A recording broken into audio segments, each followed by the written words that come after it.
As they showed the tin drum in Cannes, in face of a scandal, I stayed in the theater during the presentation. From the fish in the head of the horse I was sitting there with Margaret von Trotta in the dark, with David Bennett, the 12-year-old, and with the producers of the film as well. All of us were sweating blood and sweat. Nobody knew how the film was going to be taken. When the lights came back on, we revered and the members of the jury left the theater. As they passed in front of us, François Sagan, the president of the jury, stared at me and winked. Then I knew that I was her candidate.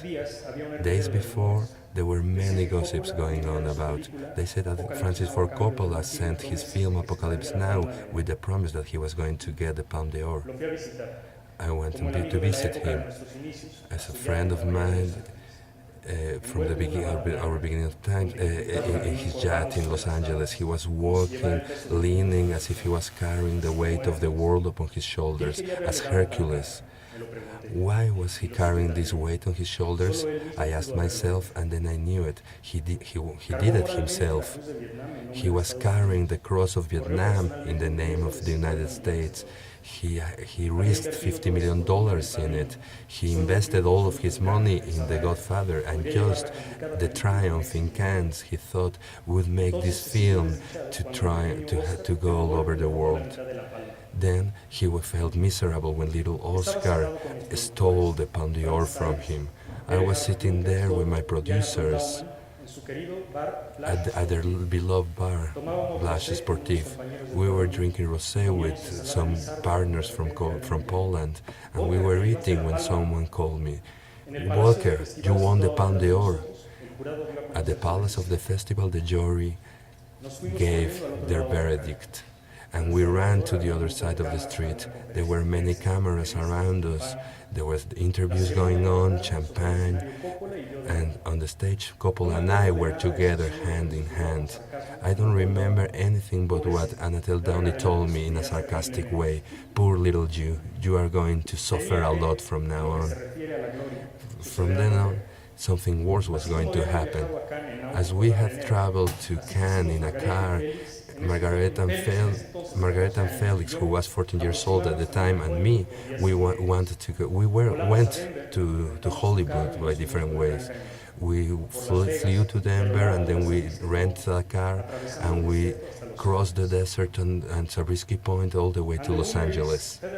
And the winner is, y el ganador es la República Federal de Alemania. A moment passed, and then I realized who they were talking about, and I just jumped forward. And I didn't understand what had happened, but days after I shook hands with Jean Valenti and I kissed Jean Margaret, I stood in front of the microphone. Instead of a brief speech, I thought that I had to talk a lot. This is the first Oscar to a German movie since the Second World War, for reasons that we all know, and the silence was complete. Then I explained what I was talking about. I meant that after the war in Germany, no film had been worthy enough to receive the Oscar because Billy Wilder, Fritz Lang, and all the great German talents had already went to Hollywood. And we, the new generation, we wanted to tell something from the time before 1933. Nobody knew what I was talking about.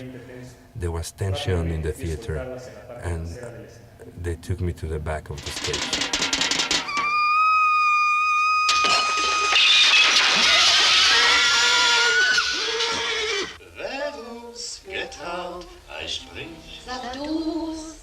Es war einmal ein Blechtrommler, dem gefiel die Welt der Erwachsenen nicht. Der hat uns getraut. Oskar! Oh, Oskar! Oskar!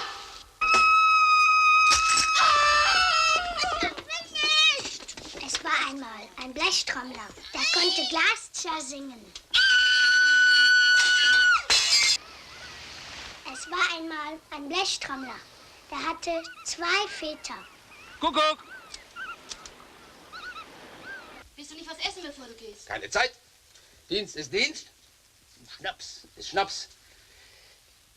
Alles klar. Es war einmal ein Blechtrommler, der wollte nicht mehr wachsen. Kann die Liebe Sünde sein?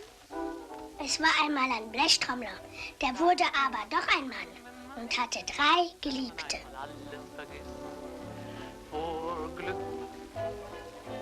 Kann es wirklich Sünde sein? Wenn man immerzu an einen nur denkt, wenn man einmal alles ihm schenkt vor Glück.